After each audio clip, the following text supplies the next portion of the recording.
Hey, Psych2Goers, and welcome back to your favorite spot for all things psychology.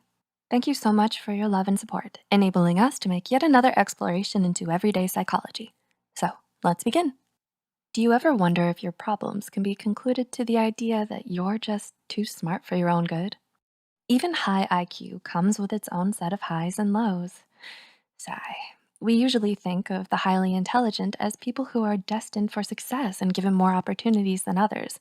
But what if there are some problems that are more likely to arise just because you are intelligent? According to psychologists and extensive research, there are some problems smart people are more likely to have.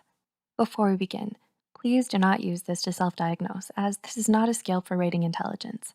With that said, here are 6 problems only smart people have.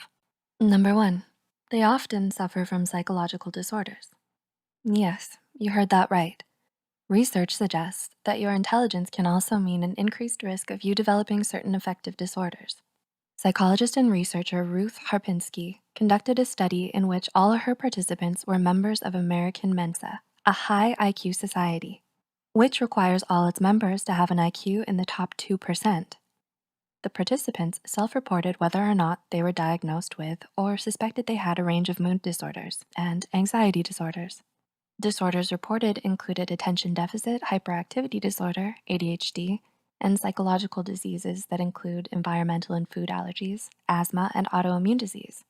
According to the study, this implicates high IQ as being a potential risk factor for affective disorders, ADHD, and for an increased incidence of disease related to immune dysregulation. Number 2, they're night owls. Are you frequently burning the midnight oil? Are you more awake while the rest of the world sleeps?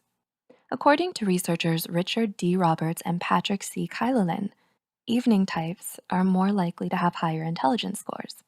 While being a night owl may sound like a good thing, and it can be, there are some downsides to working through the night. Firstly, your schedule is likely messed up.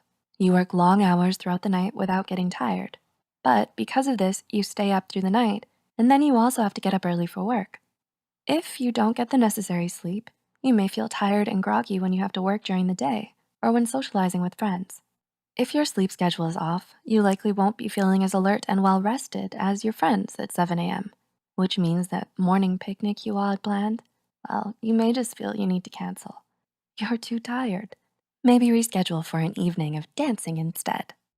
Number 3, they have high expectations. Did your test scores label you as smart early on in childhood? Did this raise others' expectations of you? Even you may have these paramount expectations from none other than yourself.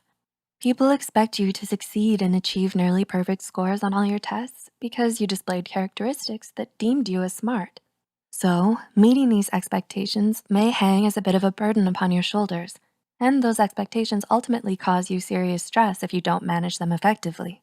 It's best to take it one step at a time with whatever you do. Look towards the future, but don't be discouraged if it's not everything you thought it would be. Odds are, a year or two from now, you won't be thinking about that A- on your geography exam. Number 4, they're overexcitable and can have high energy. Have you ever had an intelligent friend who always seemed to be extremely intense and excitable in whatever they did? Do they go long hours without sleep because they're always hyper-focused or excited regarding their work? In the 1960s, Polish psychiatrist and psychologist Kazimierz Dabrowski introduced the concept that being highly gifted or intelligent is associated with psychological and physiological overexcitabilities, otherwise known as OEs. It's most often a sudden high energy towards a certain situation or topic. It displays itself in varying ways, such as a competitiveness, compulsive organizing, compulsive talking, impulsive behavior, and others. It's unfortunate that these OEs are treated as a problem by teachers or parents. Intelligent students and children are often mislabeled or punished due to unawareness about OEs. As research from the University Kabang-san, Malaysia suggests, gifted students who are frequently labeled as problematic because of their intense behavior should be given assistance in understanding and coping with their overexcitabilities. Number 5, they overanalyze things. Have you ever admired someone for their intelligence, but noticed they always tend to overanalyze things? Well, this urge to analyze likely has a strong link to their intelligence. This tendency to overanalyze may be connected to the hyperbrain hyperbody theory proposed by Ruth Harpinski and her colleagues. The theory connects being overly analytical to Dabrowski's psychological and physiological overexcitabilities, or OEs. These psychological OEs cause you stress, and physiological OEs appear as a response to that stress. So as a result, overanalyzing often occurs. Let's say you receive a negative remark from someone you care about. Someone who is smart and also exhibits overexcitabilities may overanalyze the comment, causing physiological OEs in the form of the body's stress response, which means more stress and anxiety. They could be creatively imagining all the scenarios and implied meanings from this one comment, while another person may shrug their shoulders and move on. Number 6, they can become super stressed. Well, no surprise here. It was a long time coming, right?